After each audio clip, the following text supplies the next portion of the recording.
Hello, everybody. I'm Jim Garrison. I want to welcome you to this session of Humanity Rising as we delve into some of the deeper layers of the mystery that we have commonly referred to as UFOs or UAP, unidentified anomalous phenomena. As the US government begins to divulge information that it has in terms of alien craft and alien bodies and hardware and ET technology as we've been exploring it. But today we want to go into the realm of the relationship between the extraterrestrial phenomenon and consciousness itself. There is increasing evidence and data to support that people who experience the ETs have strikingly similar experiences to those who have near-death experiences, as Ray Moody and others have been exploring for, the last 75 years. There are indications that the extraterrestrial phenomenon itself, as increasingly it's being suggested, is not a matter of hardware, but a matter of consciousness. And that we humans have a facility because we are comprised of consciousness as the fundamental aspect of who and what we are in this manifest world.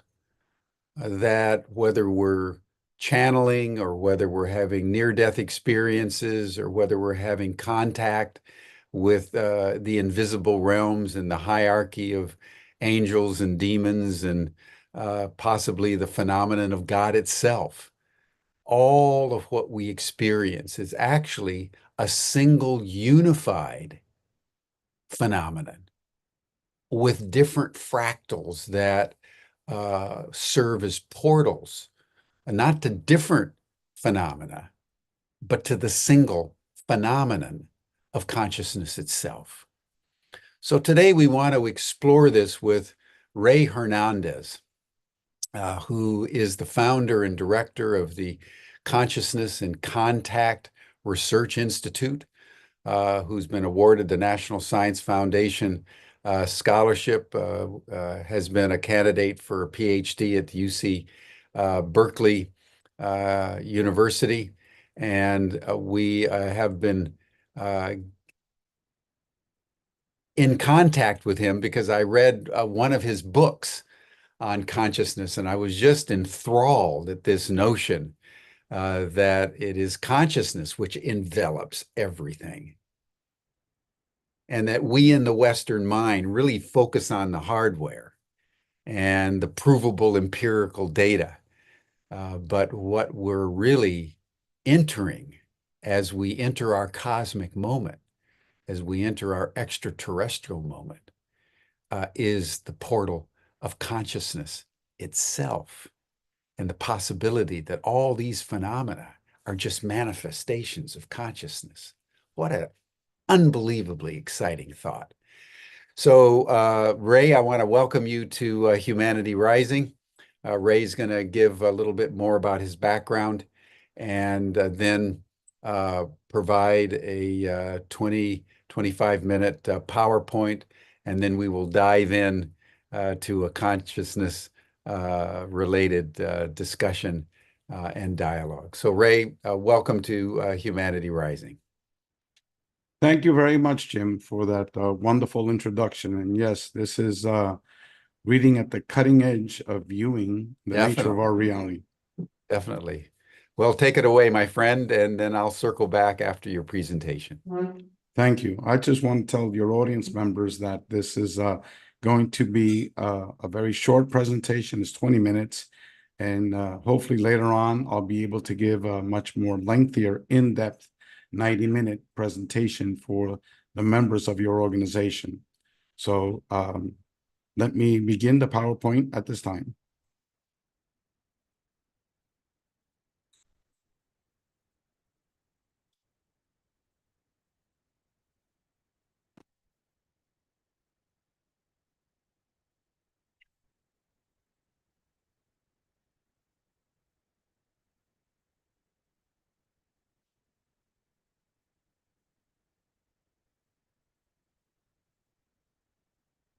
Okay.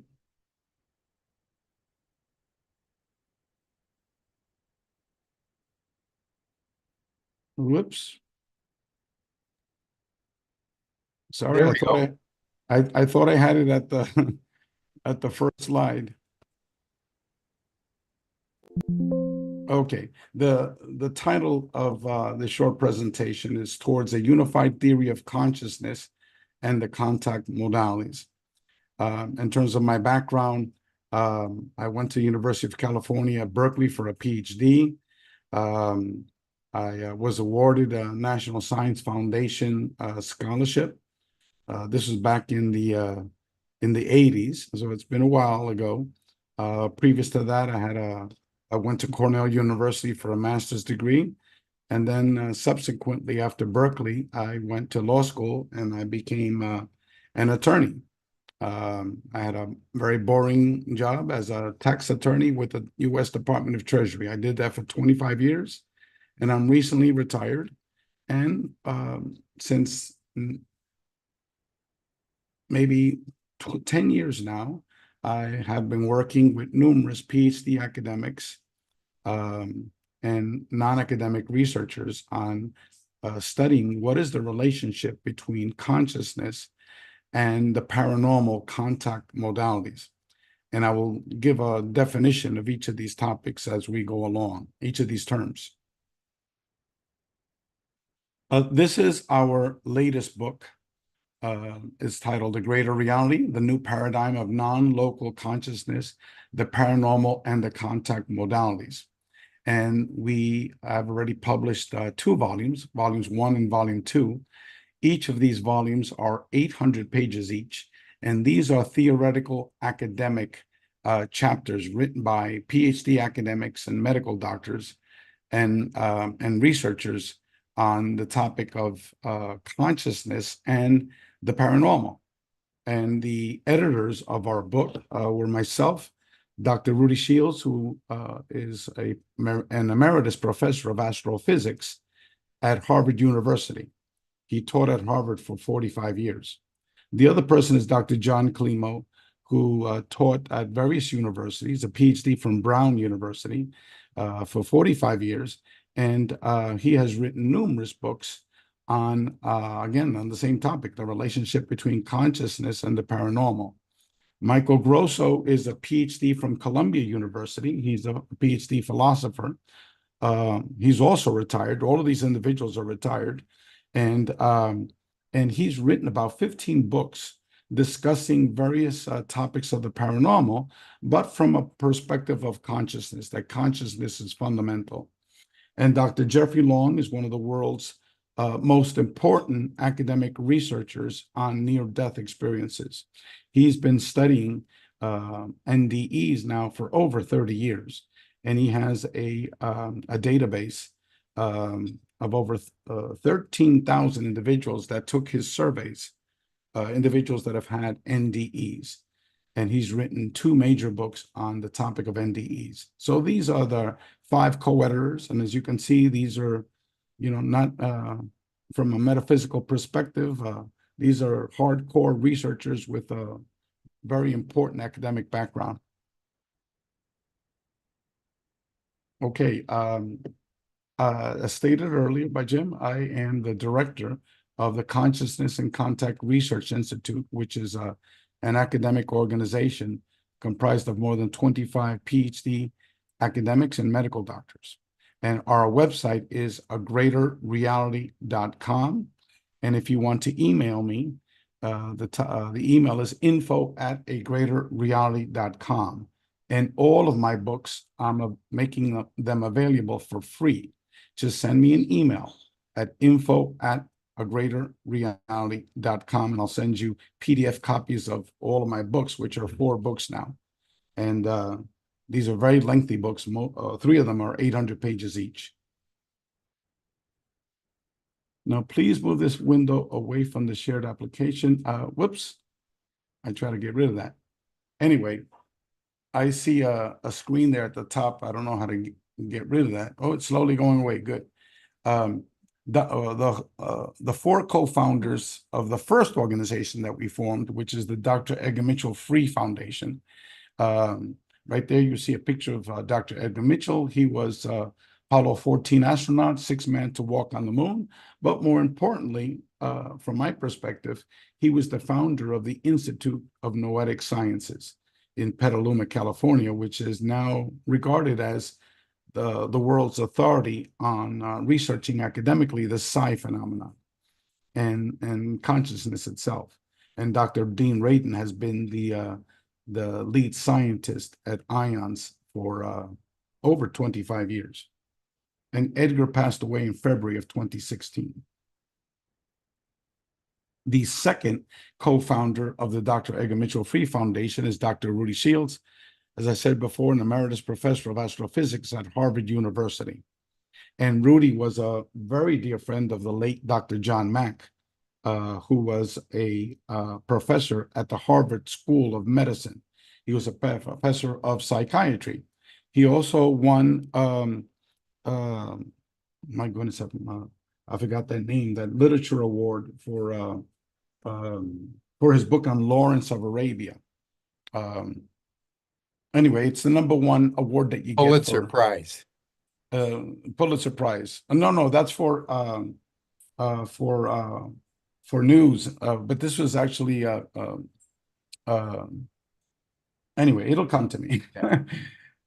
Anyway, Dr. John Mack in the early 90s wrote a book about UFO contact experiencers. And so even though he was a tenured professor at the Harvard School of Medicine, Harvard wanted to expel him from the university. And they had an inquisition, and Dan Sheehan, who's with your organization, actually represented Rudy was like an informal trial to expel him.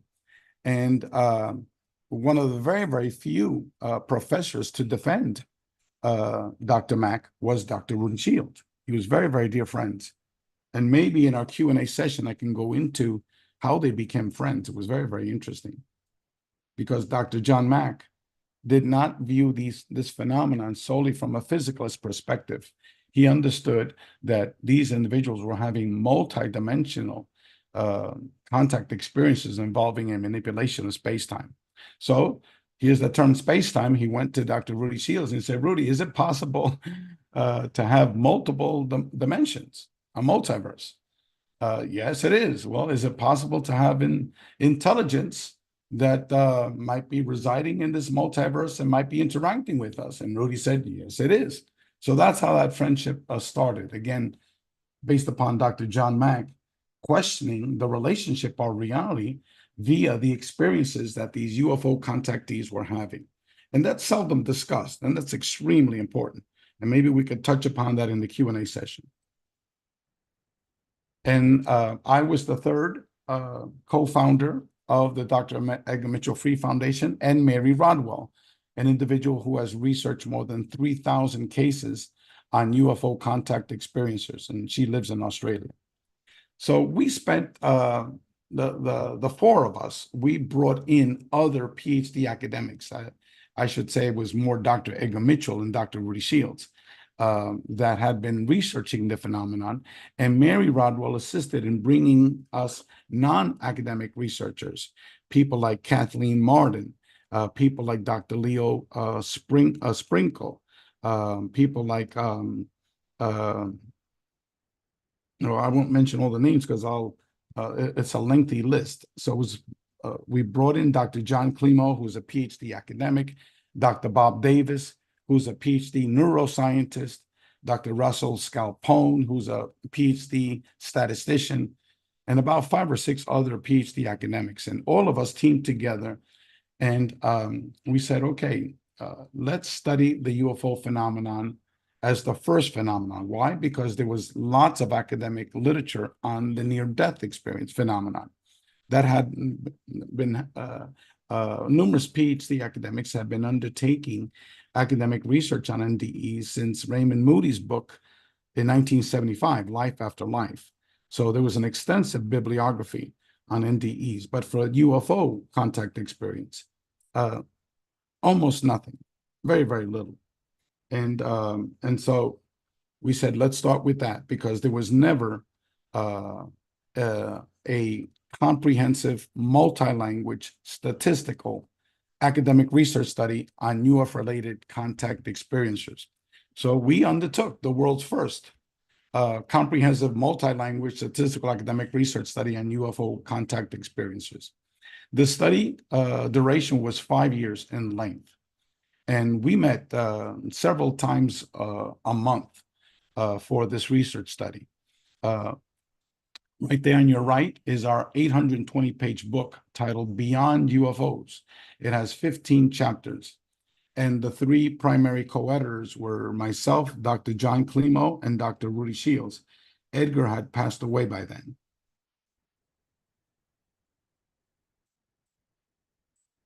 These are, again, what I repeated earlier, the 3 co-editors of our book. We developed 3 surveys.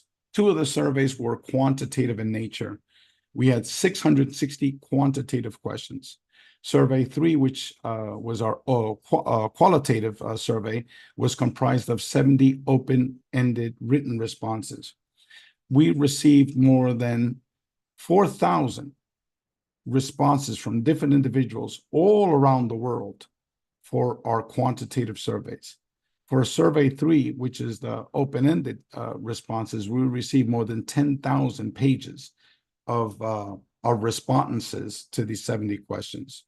In terms of how we got the word out, for 3 years, we publicized our surveys among 500 Facebook sites. We developed various YouTube announcements about our survey. We developed monthly mailings to over 8,000 email addresses. Remember, we had a very large team of 15 researchers, and each of them had their own extensive mailing list. And especially people like Kathleen Martin, Mary Rodwell, Rosemary Ellen Guiley, Leo Strieber, Leo Sprinkle. These were individuals that had numerous years of working with UFO contact experiencers. Also, 3 of our members actually had radio shows. And Kathleen Martin had a weekly radio show. Rosemary Ellen Guiley had a weekly radio show, and 1 other individual from our organization. And so we appeared on numerous radio shows. We made the announcements during their breaks. So we came up, as I said before, more than 4,000 responses to our English language survey. We had the survey in several languages: English, Spanish, German, Slovak. We also developed the survey in Chinese, but we could never assemble a strong team to be able to administer the survey in Chinese and to be able to then do the analysis and the write-up. And one component here, we only allowed memories from conscious explicit memory, and not memory from hypnotic regressions, which are extremely problematic, memories from lucid dreams. What is a lucid dream? What is not a lucid dream? And memories from channeling, information from channeling. Again, there's 1,001 different channelers out there. Some might be reputable, but the vast majority are not very reputable. So if we allow all of this information to come in, this would not be a credible academic research initiative. So we only allowed conscious explicit memory, information derived from that. Now, as I said earlier, we had these numerous questions asked to these individuals in many different formats, and no one had ever done this before. No one. I dare anyone to say, okay, I've got extensive, comprehensive statistical data administered on a worldwide basis on the UFO contact phenomenon. It doesn't exist. Jacques Vallée had his own small database of the people that he worked with, that he interviewed.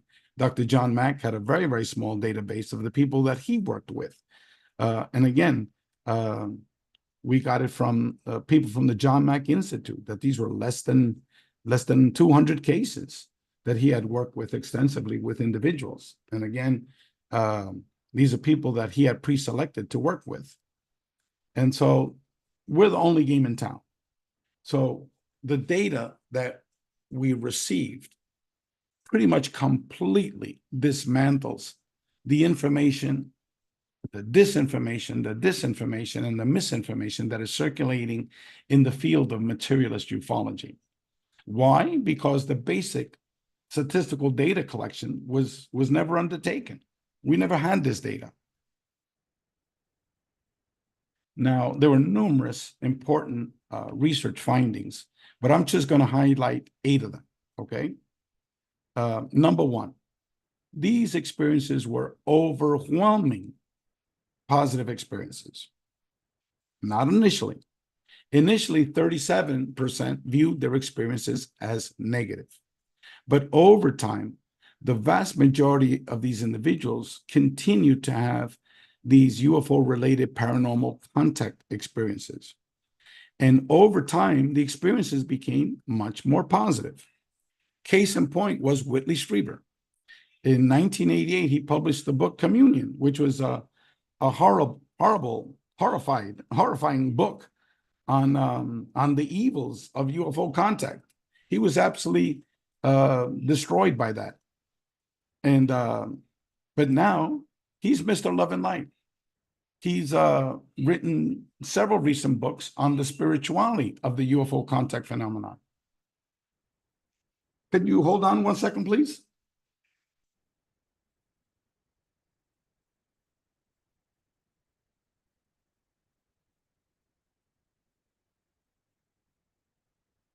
Okay, I'm back. So eventually, when the individuals were actually taking the survey, only 4% viewed their experiences as negative. That's it, 4%. Now, again, this is 4,000 people that took our surveys from over 125 countries. And this is just for our English language survey. For the Spanish language survey, which had 1,200 responses from most of the countries in Latin America and even numerous other parts of the world that took the survey in Spanish, it was like 2% viewed their experiences negative. So let me continue. So that was number 1. These experiences were overwhelmingly positive experiences. Number 2, and this is extremely important, these experiences resulted in a positive transformation of the contact experiencer. These individuals became more loving to others.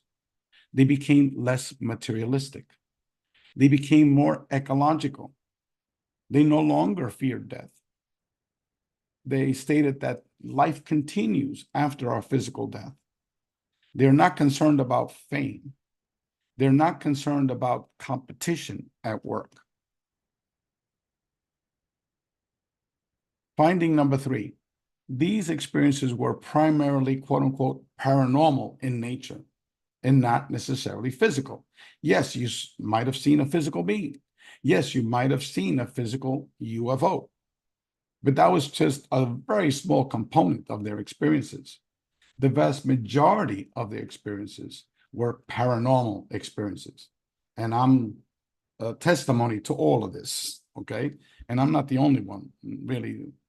I would say numerous individuals, percentages, have had primarily paranormal type of experiences after their UFO contact initiated.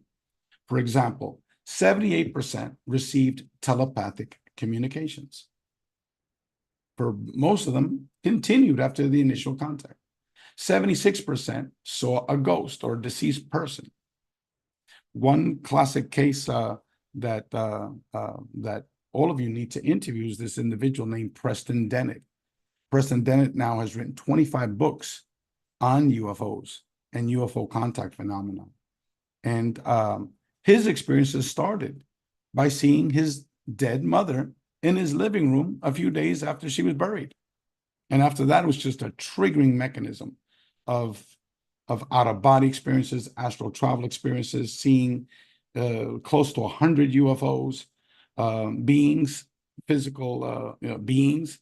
So again, it was all triggered via seeing his deceased mother in his living room. 66% had past life memories. 67% physically saw small colored orbs. 50% had a miraculous medical healing. 31% were given a message about God. 30% were told about the death process. I've had all of the above and much more, together with thousands of people that I have worked with, that I've read their stories, that are included in volumes 3 and volumes 4 of our Greater Reality book series. Manipulation of space-time, the fourth major finding, okay? Dr. Jacques Vallée understood that the UFO contact phenomenon involved the manipulation of space-time. Dr. J. Allen Hynek understood that manipulation of space-time was involved with UFOs. Dr. John Mack, who I previously mentioned, Dr. Rudy Shields, Dr. Edgar Mitchell. As a matter of fact, all of the members of the Dr. Edgar Mitchell Free Foundation clearly understood that the UFO contact phenomenon involved a manipulation of space-time. The only people that don't know that are the purely materialist ufologists. These people are interested in Rendlesham Forest and UFO crashes and pictures of UFOs, videos of UFOs, but they're totally clueless in terms of the complexities of the UFO contact phenomenon. And one of them is the manipulation of space-time. Specifically, 84% had precognitive experiences. They knew when things were about to occur.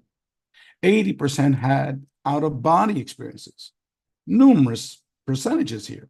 Imagine 8 out of 10 people that have had UFO contact experience out of the 4,000 people. 80% of the 4,000 had out-of-body experiences. 46% were brought to the spirit world. 42% had downloads of advanced math or advanced technology, in many cases physics, even though they had no idea what they were given because they're not physicists. 37% had a near-death experience. And again, these are huge percentages.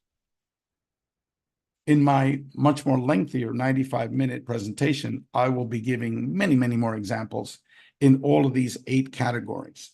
But this is just for now, just to wet your whistle a little bit. 50% were brought to another dimension.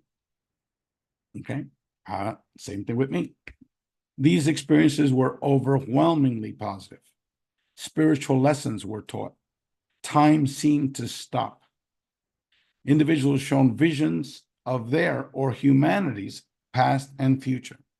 Usually for future visions, these were ecological destruction of our planet Earth if we continue to destroy it and not to take care of it. Finding number 5, 85% understood that there is a relationship. Again, this is extremely important. A relationship between UFO contact, the paranormal, and the spirit world. Okay? 85%. People like Richard Dolan, who's a pure materialist, he would have no understanding of what these 85% of the 4,000 people just stated because he's never had these experiences. Once you've had these experiences, your life is totally transformed. And you begin to understand that UFO contact, the paranormal, and the spirit world, what happens to us after we die, that it's all interrelated. Finding number 6, 78% were given spiritual messages by non-human intelligence. Now, what were these messages? 31% were given a message about God. 30% were told about the death process. 28% were told that they were born from God. 26% were given a message about reincarnation. And again, reincarnation should not be a taboo topic because you had 2 professors at the University of Virginia School of Medicine. Ian Stevenson was the one that first started this. And he was a tenured professor chair of the Department of Psychiatry at the University of Virginia School of Medicine. So this is not just some jerk from the local corner talking about reincarnation here. We're talking about the chair of the Department of Psychiatry at the University of Virginia School of Medicine. And the other one is one of the current chairs now at the University of Virginia Department of Psychiatry, Dr. Jim Tucker. And he took over the position of Dr. Ian Stevenson, and he's written 2 books on reincarnation. Ian Stevenson has studied reincarnation for over 25 years before he passed away.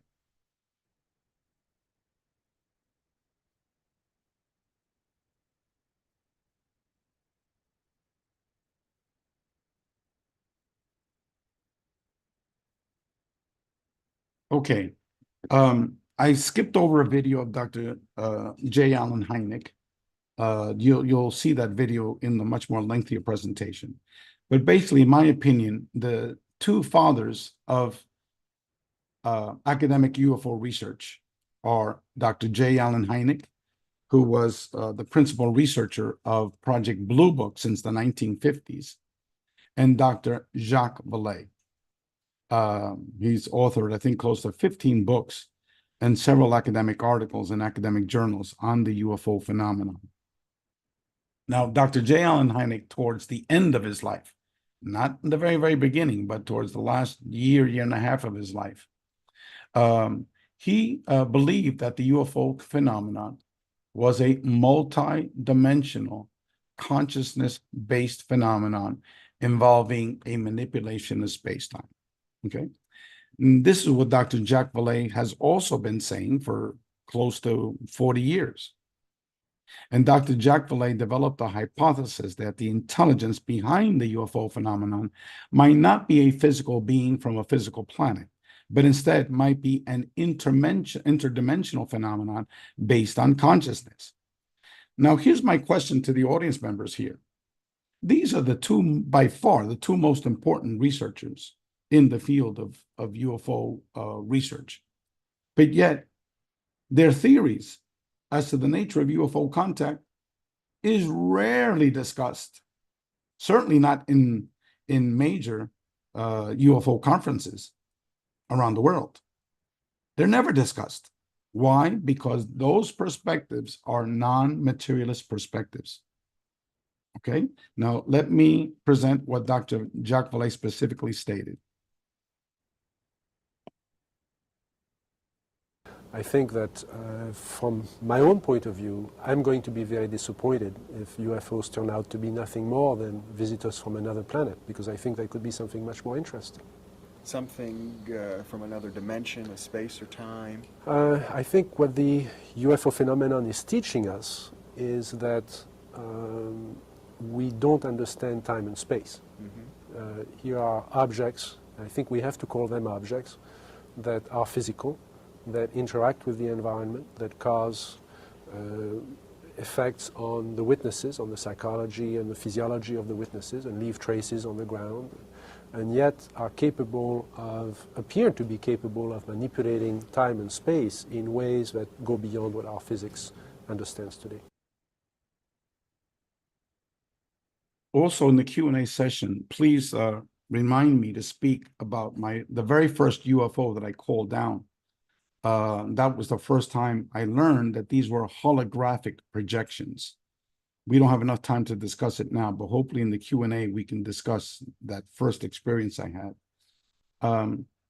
Secondly, the holographic projection is an idea that was discussed in several of Dr. Vallée's books, but also Dr. Edgar Mitchell has written several academic articles on the holographic nature of our reality. And you can read Edgar's magnum opus on this topic in our book, A Greater Reality. And that these 2 books, volumes 1, volume 2, are available for free at our CCRI website, which I will discuss later on. I think that... Okay, definition. The contact modalities. The contact modalities are all of the different ways that humans are piercing the veil of our physical reality via what Dr. Edgar Mitchell termed non-local consciousness.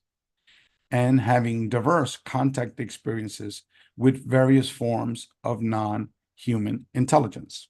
Okay? The way that you could think of UFOs involving a manipulation of space-time and being part of the contact modalities, you could think of your Aunt Matilda. She died 2 days ago. You went to her funeral, and all of a sudden she appears to you, just like she appeared to Preston Dennett, right in the middle of your living room, wearing her favorite Sunday dress, and you even smell her favorite perfume. So you ask the question, is your Aunt Matilda real or not real?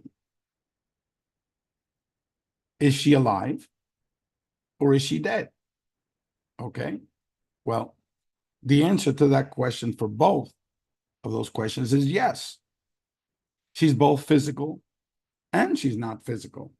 And that's what J. Allen Hynek, Jacques Vallée, Dr. John Mack, and all of the members of the Free Foundation were trying to get across, was that this phenomenon, while having a physical aspect, is also a psyche, a consciousness aspect to it.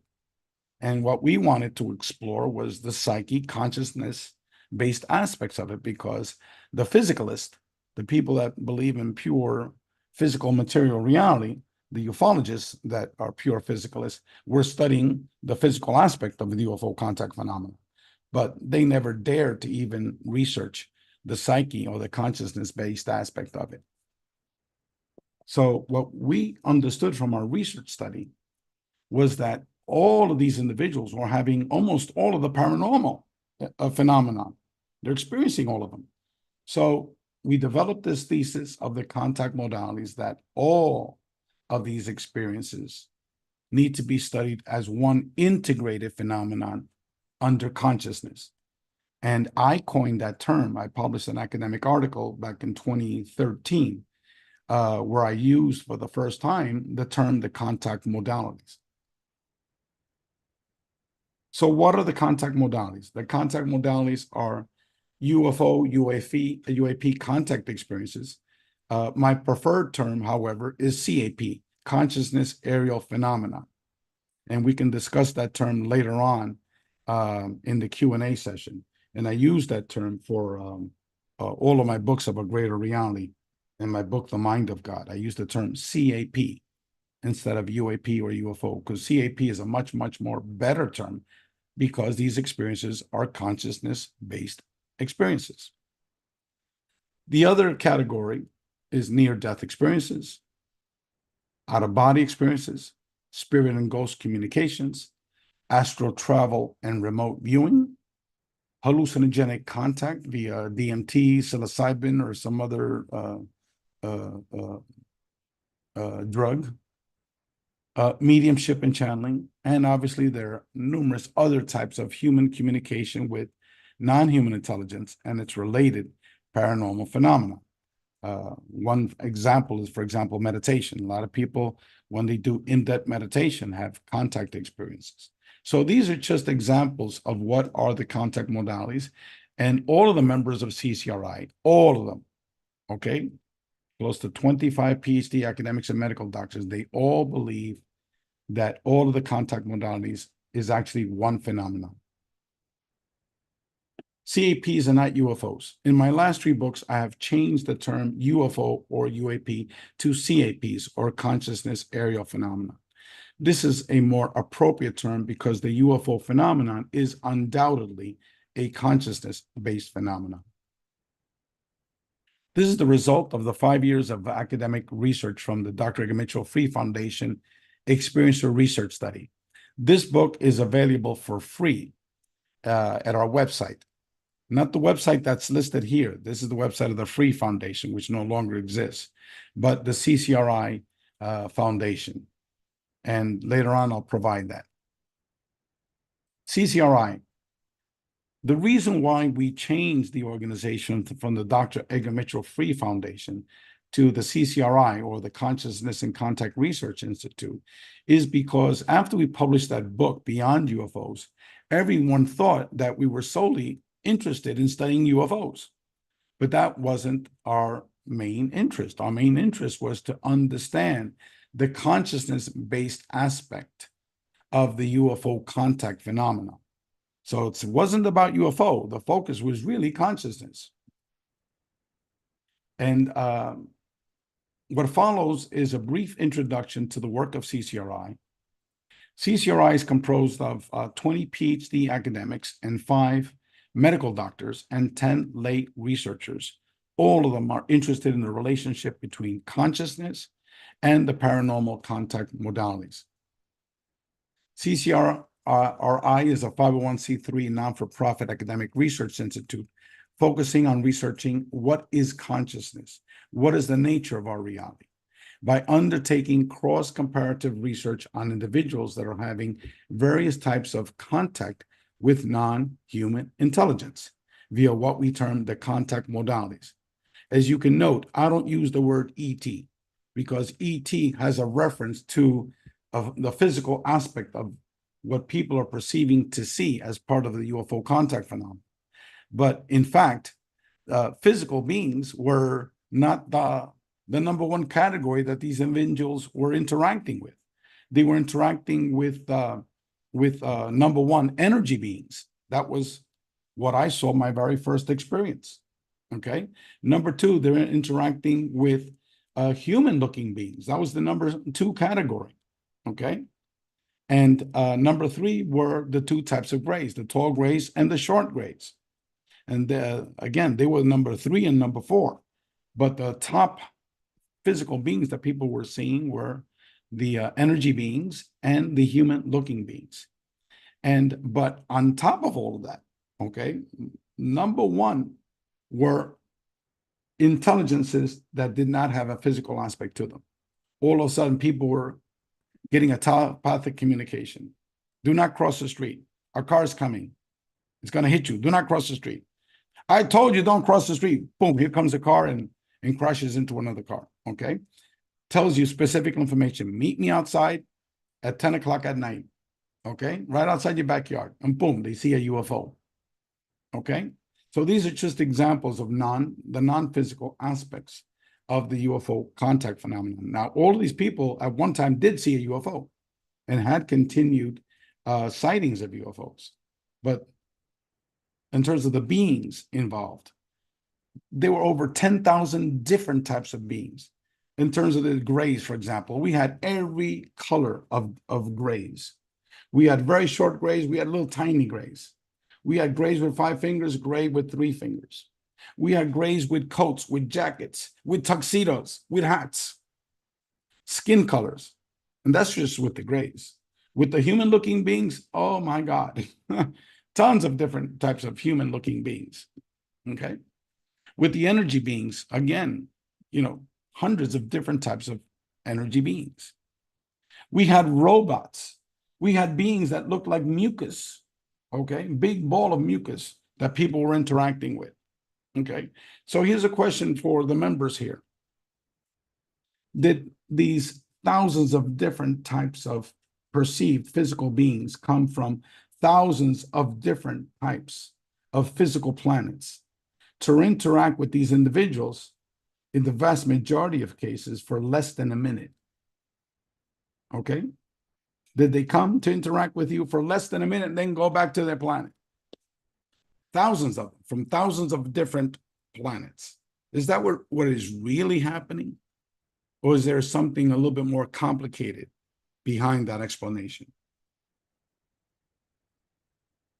Now, very, very important. What does CCRI, what is their worldview? What is their hypothesis of the nature of our reality? All of us believe that consciousness is primary. Dr. Edgar Mitchell believed this, Dr. Rudy Seals, Raymond Moody, Jeffrey Mishloff, Dean Radin, tons of people associated with CCRI, Dr. Ian Stevenson, Dr.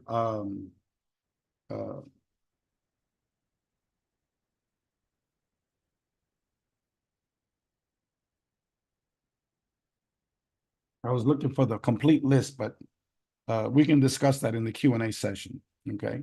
All of us, Dr. Gary Schwartz, all of us believe that consciousness is primary. And what does this mean? That consciousness is what unifies all of the contact modalities, okay? That our physical reality is just a Maya, it's just an illusion. But that consciousness is fundamental, it's primary.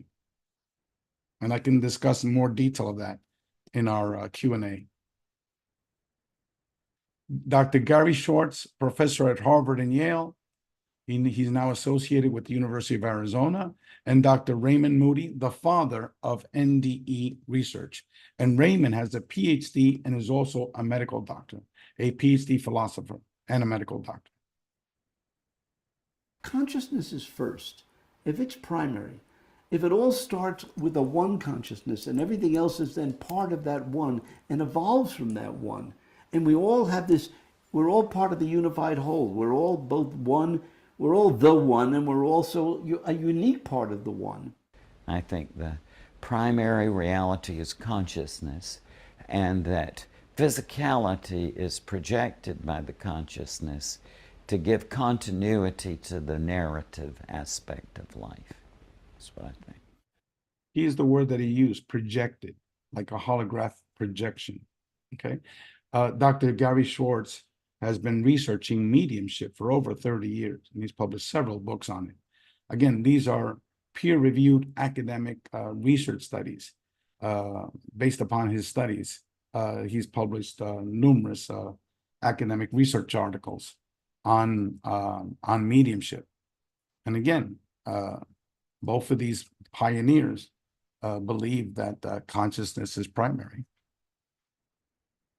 Consciousness is The CCRI 5-year academic research study. CCRI will soon develop a 5-year academic statistical research study that will compare experiencers of the paranormal, individuals that have had contact experiences with non-human intelligence through the contact modalities. This first book is an introduction to the work that we want to embark later on. A Greater Reality, the New Paradigm of Non-Local Consciousness, the Paranormal, and the Contact Modalities.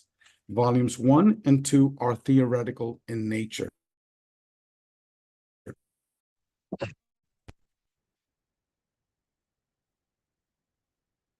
Okay, the 5 co-editors of A Greater Reality are myself, Dr. Michael Grosso.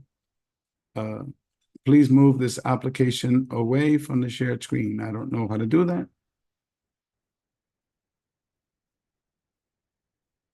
Nope. Okay, fellas, I can't get rid of that screen. Okay, it's going away. Dr. Michael Grosso, PhD in philosophy from Columbia. Dr. John Climo, PhD in psychology from Brown. Dr. Jeffrey Long, who is a medical doctor and one of the leading NDE researchers, and Dr. Rudy Shields, PhD, retired PhD professor of astrophysics from Harvard. In terms of this book here, A Greater Reality, we have articles that are focusing on the primacy of consciousness, that consciousness is fundamental. And we have articles by Dr. Michael Grosso, Dr. Larry Dossi, Dr. Bruce Grayson, one of the leading NDE pioneers and professor at the University of Virginia, Peter Storick, PhD physicist, parapsychologist, and Dr. Jim Tucker, a professor at the University of Virginia. Tom Campbell, who I consider the world's leading authority on out-of-body experiences, and he worked very closely with the father of OBEs. Goodness, my brain is causing me memory problems here. Anyway, Dr. Eben Alexander, medical doctor at Harvard School of Medicine, who had an NDE.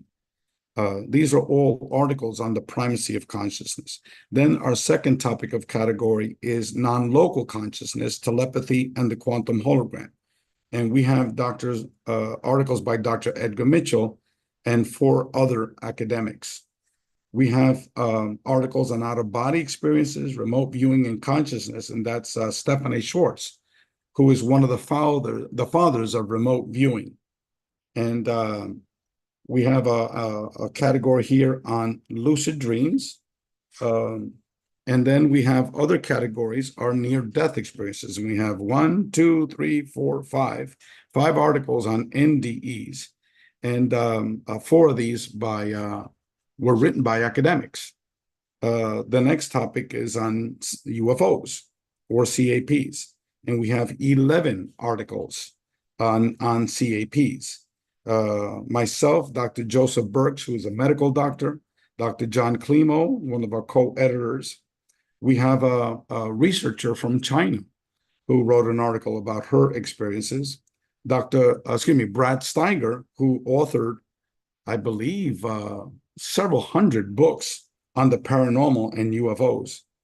Charles Emmons, PhD in psychology, now retired. Dr. Jeffrey Mishloff, who won the Bob Bigelow Award for his work on the survival of consciousness.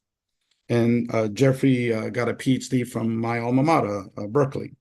We have a PhD astrophysicist, Dr. Massimo Teodorini from the University of Bologna, and he's an astrophysicist.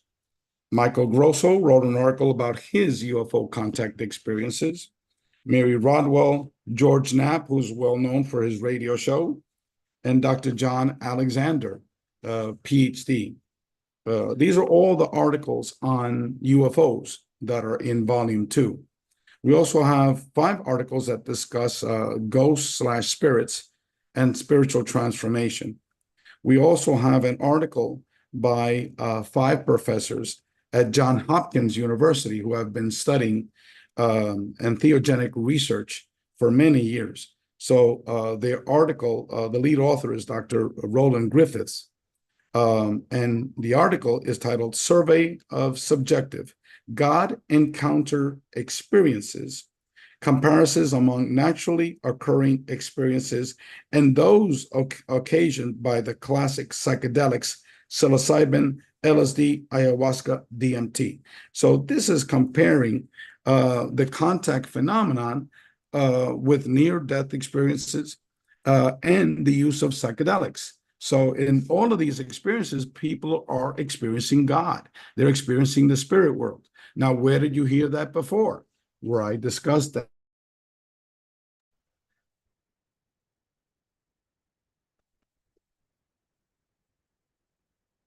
Goodness.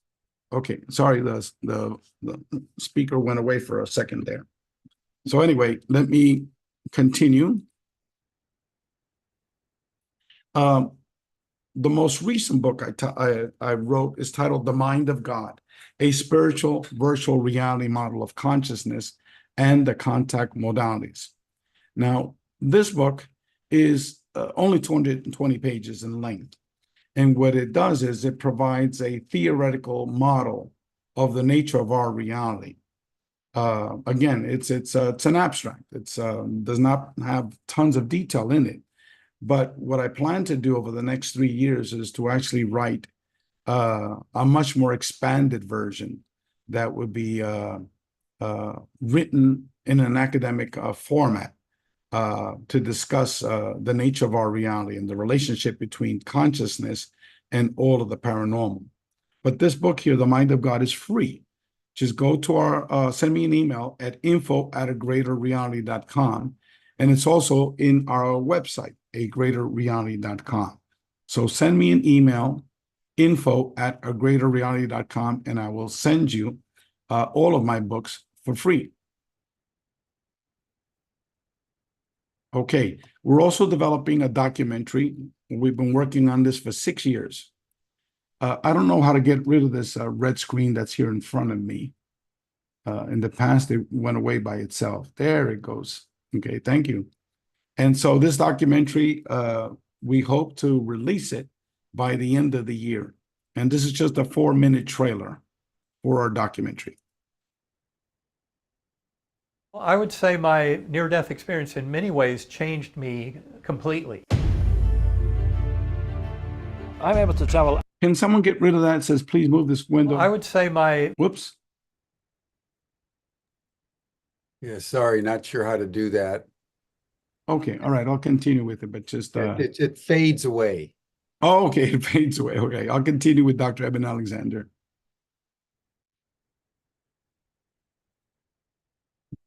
I would say my near-death experience in many ways changed me completely. I'm able to travel outside of my body on the astral plane, and I have done since I was 9 years old. The first time I had an experience with the beings, I was about 5 years old. I had a hunch that these orbs were something out of this world. I picked up on everybody else's energy, and I would know when things would happen. It's like your vision is not from the eyes, it's from something else. I had zero interest in anything that was paranormal related. And then my life was turned upside down. Holy shit, what the hell just happened?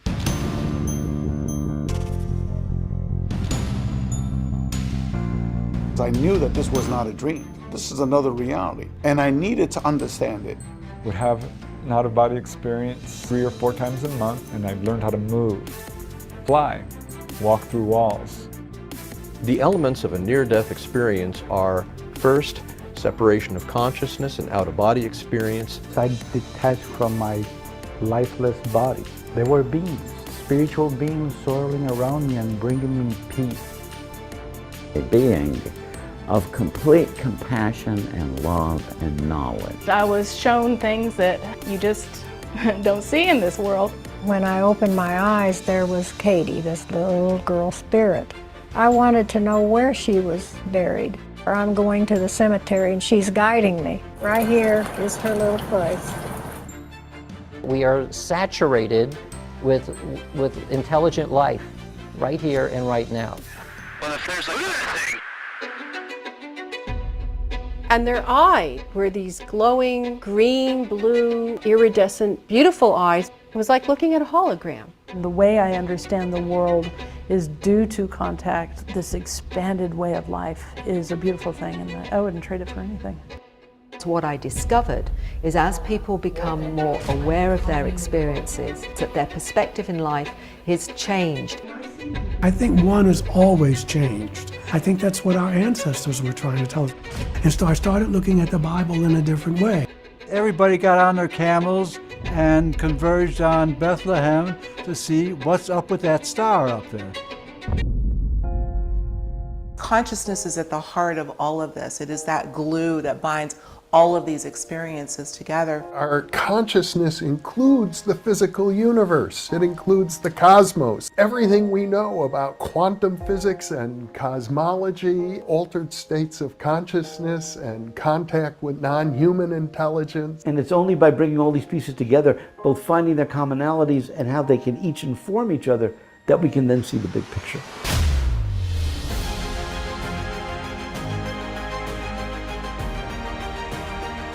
Is there life after death? Do we live in a simulated reality? Is it possible that all of these paranormal experiences are somehow interrelated? Are we dealing with dead people here, or is this more about consciousness and time? From my perspective, quantum physics doesn't only allow for the spiritual realm, that is for the afterlife and for reincarnation, for all these things to be real, it insists on it.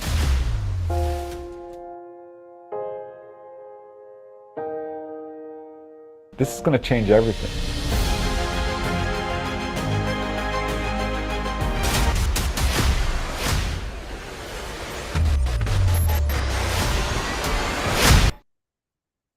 So, as I stated earlier, the movie should be released by the end of the year.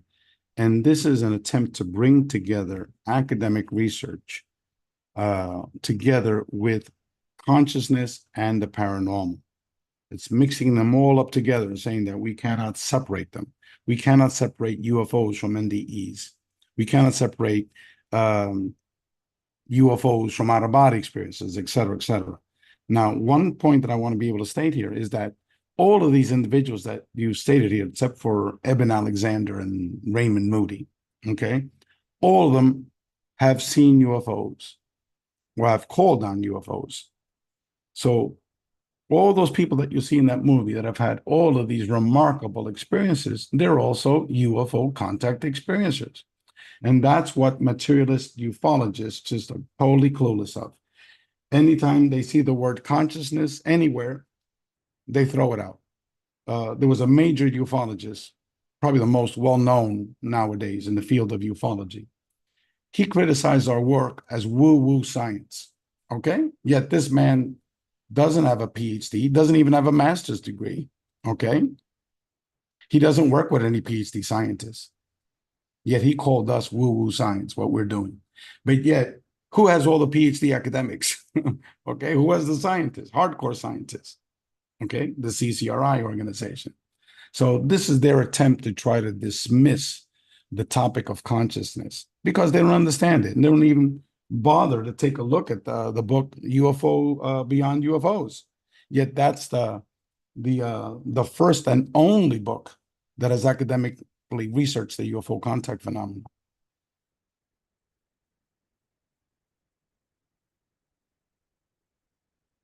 I would say my... Okay.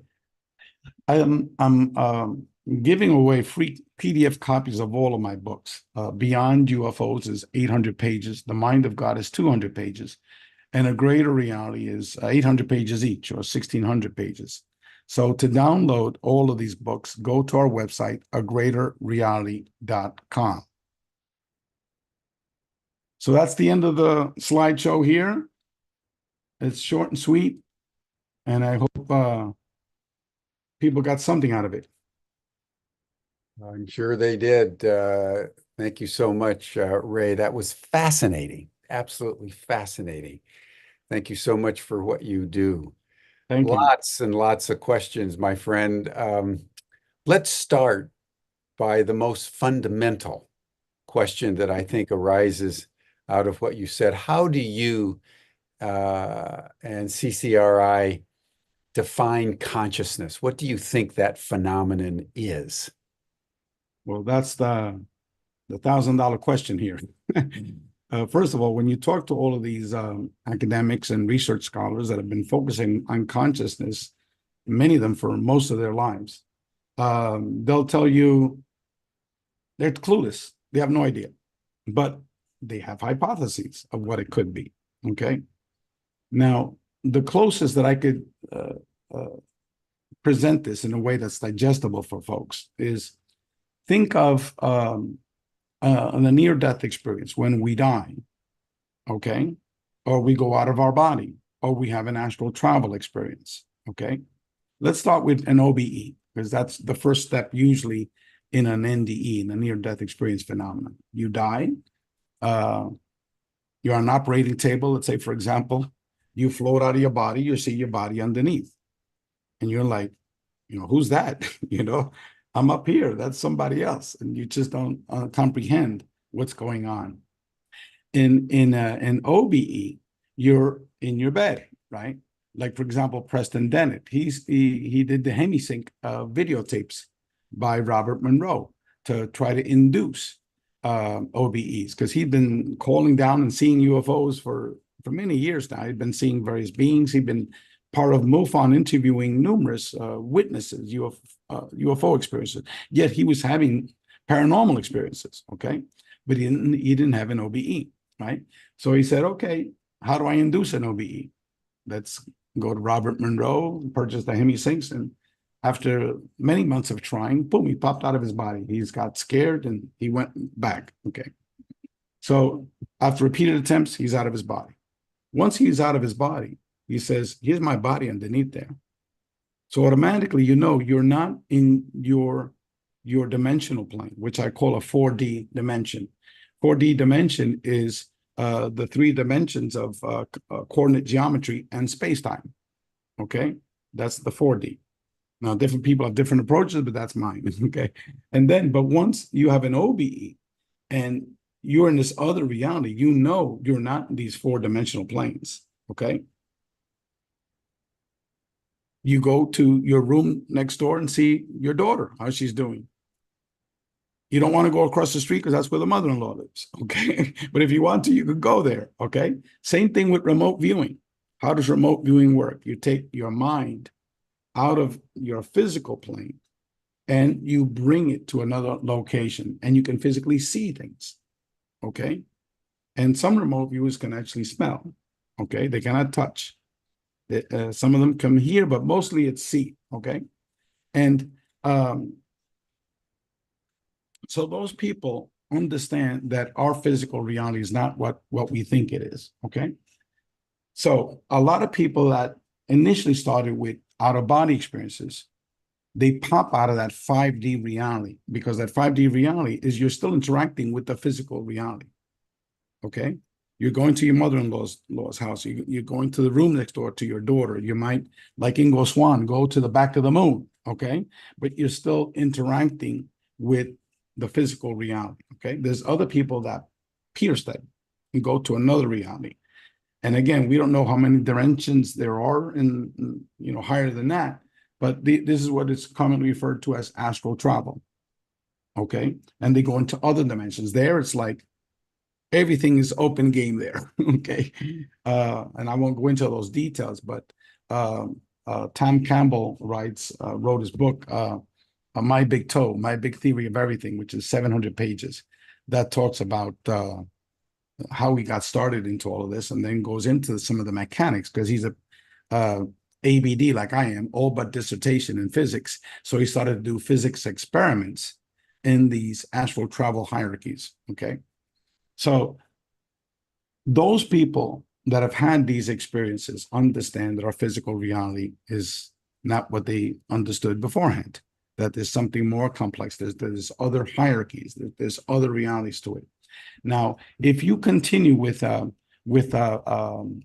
near-death scenario, okay, you're in the operating table, you're floating, you're interacting with your 5D reality, and all of a sudden, most people feel like many of them, they get sucked up in. My father had one. He told me he was sucked up by a vacuum cleaner. Well, I said, "What do you mean?" And it was all of a sudden, it's like your soul, your essence of who you are, okay, goes through this long tunnel. And a lot of people describe it as a tunnel, other people describe it as a bridge. There's different mechanisms, but it's a transition. A lot of people use a white light, that you're approaching the white light closer. Rudy Shields mentions that towards the end of our universe, there's like a white light on the fringe of it.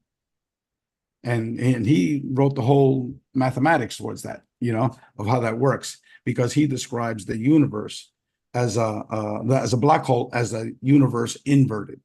And he wrote numerous academic treatises on what a black hole is. So anyway, the point is that you then go through that reality, and you go into this other realm. Now, in terms of the NDE realm, it's so many permutations, okay, associated with that. I won't go into all those details because there's a vast amount of literature on it, okay? But it's another reality. But what I want to focus on is that a lot of people stated that when they die, their soul, their being of who they were, like, for example, one was a medical doctor in that video, a pediatric doctor who worked in a hospital taking care of the most sick children, okay, in her hospital. She described that once she died and she was in this other reality, the essence of who she was, Dr. Melinda Greer, was uploaded to like a central database, like sort of an Akashic records, okay? And then what remained was just an intelligence that communicated instantaneously with other intelligences. So the way, and what she said was, hundreds of people have stated that, okay? So the way I like to think out of it is that God is what I call the mind of God. It's actually, if you can think of a central database, the Akashic records, okay? And you could, materialistically, you could think of a brain, okay? And we are neurons of that brain, okay? Neurons that always are attached to the brain, but yet when we get born, the neuron gets detached and we still interact with God into this other reality, okay? So when we die, we get reattached back to the mind of God, back to the Akashic records. Okay. That's so what our greater reality, what consciousness is the whole mechanism of how it works. Okay. Of which no one really knows until we die. When we die, then one other phenomenon is that OBE practitioners, major OBE practitioners, mystical meditators, major mystical taters, NDE experiencers, many UFO experiencers, I would say maybe a fourth of them. All of a sudden they said, and even Edgar Mitchell coming back from the moon, they said, all of a sudden, I knew everything. I had the answers to everything. People call it enlightenment, Edgar Mitchell's, it was a samadhi experience, okay? So all of a sudden they knew everything, but all of a sudden, boom, Edgar Mitchell said it was gone, okay? But what he understood, what he retained was that we're all interconnected. There's no separateness, okay? That and so NDE experiencers, many of them, okay, a large percentage of them have that, where all of a sudden, like they knew all the answers, okay? Same thing with UFO contact experiencers. OBE experiencers mentioned the same thing. They're in this astral realm, and all of a sudden, boom, boom, information starts coming, okay, from all directions. So in terms of the specifics, the dynamics of how it works, okay, we can only hypothesize. But consciousness, to me, is the mind of God. Cool. Well, it's a vast subject, of course. I have been very influenced by the Tibetan Buddhist tradition, and they define consciousness as the combination of awareness, which is the mind of God, with memory. That the awareness also remembers while it's aware, so that the person going up off the operating table knows there's a connection back to his or her body, because there's memory, so that memory is a function of that awareness of consciousness. But let's table that for now. But yeah. Thank you very much. One point that I want to say is the vast majority of people that have these experiences are not aware of the awareness. Yeah. Okay. But that's our frailty. So my definition of consciousness is about the structure, the mechanism of how it works. It's not so much the awareness aspect of it. Well, listen, Bob LaChapelle is coming in with an interesting question. In terms of your research, have you noted any discernible difference in the brain chemistry of the individuals who have these experiences of non-local consciousness or out of the body or NDAs, etc.? Has that research been done? Well, I know that Harvard University, there's a couple of academics that are researching UFO contact experiencers and other experiences of the paranormal. But the ideal setting is to be able to register different types of brain scans, MRIs or whatever, those electrodes, I forgot what they called it, while someone is having one of these. And as far as I know, the only one that's coming close to doing this, there's a Russian professor I interviewed in Orlando about 6 months ago, that he and a team are actually working with a hospice nurse to do this to individuals as they're dying and right at the death process. So they're putting these electrodes in their brain. They don't have obviously MRIs or anything like that, but at least from I forgot what the formal name of it, but the electrodes all over the brain to try to register what happens to the brain as someone is very close to death, within minutes and after death. And so that's the only one that I know that's doing that. So all of this is cutting edge information. Exactly. Now let's just go to the obvious question about, say, Roswell, where there was actual physical aircraft, alien craft that actually landed, extraterrestrial beings who actually crashed with the aircraft, were retrieved by the U.S. military, taken to what was then Wright Field. now Wright-Patterson Air Force Base. In your cosmology, Ray, how do you explain the physicality of the UFO experience as it's been observed and witnessed over the last 75 years? Would you say that there are no aliens that are coming from Alpha Centauri or star system XYZ, that's just an illusion?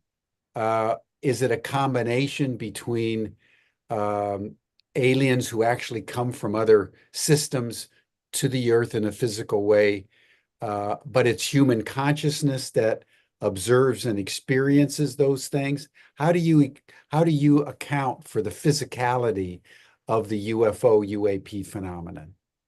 I think everyone that that views consciousness as fundamental and has touched upon the aspect of ufology, they're bound to ask that question. Okay.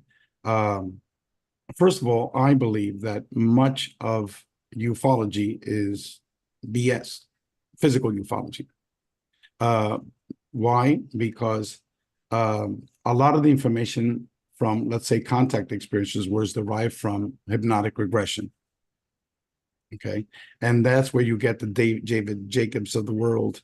You get, what's the other guy's name? These people, Betty and Barney Hill were the classic initial case that through hypnotherapy retrieved the memory of their abduction. Correct. And it's it's important to note that abduction cases are almost non-existent now. Okay. Like they occurred with Bud Hopkins and David Jacobs. That was the height of it all. All of a sudden, everybody had an abduction. Okay. But nowadays, I talk to the people that have been doing these hypnotic regression sessions. Kathleen Martin, who wrote the book on Benny and Barney Hill. Okay. She's been doing this for 40 years. Mary Rodwell, who's been doing this for 40 years. Okay. Barbara Lamb. These individuals say that the abduction phenomenon, is almost dead. Okay. You just don't hear about that. Right. And so I know that a lot of the field of ufology, there are numerous problems with it. Yes, people see physical manifestations of it, but I still believe that these are holographic projections. Let me give you an example now to address that, okay? Because these are difficult concepts to understand, okay? Just like, as I said before, the example of your Aunt Mary, you see her in your living room 2 days after she died. There are literally millions of people that are seeing ghosts and spirits all the time. I'm sure in your family, you probably either know family members or know of people that have seen deceased people. Sure. Okay, it's extremely common phenomenon. Okay, so let me describe the very first time I called on a UFO. Some people call it CE5. I don't like to use that term CE5. I like to use the term HICE, Human Initiated Contact Experience. Okay, because CE5 gives credibility to someone who, in my opinion, has zero credibility. We won't name names, but I think you get to see under the table here the person that coined CE5.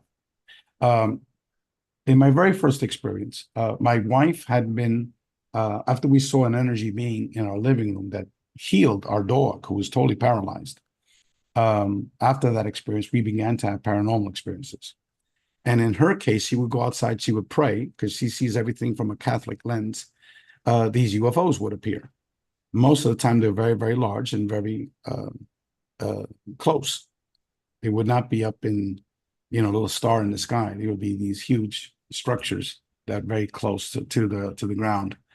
And so I tried it, and in 15 minutes, it showed up. And what it's comprised of was thousands of oblong streaks of light that form sort of like a dinosaur skeleton, with all the bones, and inside was all this white plasma floating around. It was huge. It was like 600 meters in length. Okay. And then how much time do we have? Well, we have another few minutes, and then we'll Okay. retire to the after chat where people Okay, can have I'll be a deeper extreme. dialogue. But in if you the want after, to take your time, yeah, no, yeah, in the after chat, we can go into more details. Yeah. But basically, my daughter came later on, and then these 3 adult friends came later, and all of us were watching this object in the sky for over an hour. I watched it for over an hour, and then my friends came like about 20 minutes into it, and then they start to try to explain it away. Okay, it was circus lights. It was traffic from the headlights. Yeah, From swamp gas. One after another. And after like 2 minutes, I just busted out laughing because I didn't tell them that I called it down, right? And then all of a sudden, I communicated with them, telepathically. And I can cuss here. I can say a little cuss word here. Sure. Okay. I said, you better come up with some better bullshit than this because my friends don't believe you. Okay. Instantaneously, what I was watching totally was deleted from the screen. Okay. And now what was projected was about 50 huge orbs the size of Volkswagens that were blinking on and off. They were like lights, these huge lights, on and off, on and off, on and off, all of them at the same time, on and off, on and off. And then they would take turns powering up like real big. And then, getting small again. Then another one would power up and power down. And so clearly my friends stopped because they said, this is not man-made, So later on, They can see it. They can see it too. They saw it. Yeah, they saw it. Yeah. Upon reflecting about what happened, I realized that all of a sudden I projected to them. I said, look, get rid of this crap. This is not convincing. Do something else. Boom. They totally eliminated, put something totally different on. So later on, I realized that this was a holographic projection. Yeah. It wasn't actual physical structure, Yeah. oblong streaks of light with all this white plasma floating around, No, it was something other than that. And then all of a sudden, it was these huge orbs that were on and off like this, on and off. Okay. And then I said, oh my God. Okay. It's like no one has an idea, these material, because I've been reading all these material UFO books because my wife had been calling down UFOs, for a couple of months. And I said, these people are totally clueless as to how complex this is. And then other things happened during that first day, which in our Q&A, we can talk about that. So, this phenomenon is way, way much more complex than people think it is. Yes, that's the main point, I think, of your presentation. And what we're discovering as we explore this phenomenon more deeply, it's much more complex than we ever imagined it would be. And it's leading us to some of the deepest realities of how the cosmos itself is constructed. Oh, yes. And we're just at the infant stages of trying to understand all of the above. Exactly right. Including consciousness. Yeah. And it may be, to your point, that the physicality of the UFOs is as real as it is because of the limitations of the Western scientific reductionist mind. Yeah. It's the only way that the Western scientific mind can understand this phenomenon. And yet, as you're pointing out, the deeper you go down that rabbit hole, the more gossamer and complex, and it ultimately all leads to the question of consciousness. Correct. Which at this point we're totally clueless. We can only hypothesize. Yeah, that's exactly right. Well, listen, Ray, I think this is a good point to retire to the after chat and let people ask their questions directly to you so you can see them. But thank you so much. I'd like to have you back, and would like to do a much deeper program with you over several days where we can really engage in a deep dive into these matters, because my intuition is what you're representing is where we're all going to end up. Oh, of course. I mean, I know that. But what it is that it's a new paradigm. Yeah. When you're starting a new paradigm, people are totally clueless of it. They have apprehension of it. They totally dismiss it. until Yeah. later on. This is a people like- scientific, it's what Thomas Kuhn was talking about. This Correct. is The structure revolution of the scientific, structure. Yes, the structure paradigm. of scientific revolutions. Yeah. Yeah. So thank you so much. You're on the cutting edge, my friend. I'm deeply grateful. Thank you. And I'm not the only one. As I alluded to Yeah. before, all of these professors, they all think the same way. I'm just the one that's putting all the pieces together. Yeah. Because a lot of them and are it's focused, interesting. It's interesting that Hynek and Vallée, the two most scientifically rigorous, Hynek, Robert Hynek, Alan Hynek, astronomer at Harvard, who spent years and years debunking it. Northwestern, yeah, debunking it, and then Jacques Vallée, this French physicist, totally in the box when they started, have concluded, as you have, that it's really a function of consciousness here. Correct. And in my presentation, I have much more lengthier discussions of J. Allen Hynek. He is actually, I have it on video where he's talking about this, and Jacques Vallée. And so, again, mainstream materialist ufology does not discuss these things. No. Right? No. Okay, my friend. Well, listen, that'll do it for us for today, everyone. Ray Hernandez, the founder and director of the Consciousness Contact Research Institute, who's really been illuminating some fundamental principles that we all need to take in as we continue to explore and appreciate this extraordinary phenomenon of UFO, UAP presence on our planet. You're welcome to the after chat. Ray is going to join us. You'll see the link in the chat box, and you receive the link in your Zoom invites, and then we'll see you all here tomorrow for a parallel universe on the 4th of July, where we're going to discuss veganism and how to have a barbecue without meat. Thank you, everyone. Thank you, Ray. See you tomorrow. Bye for now.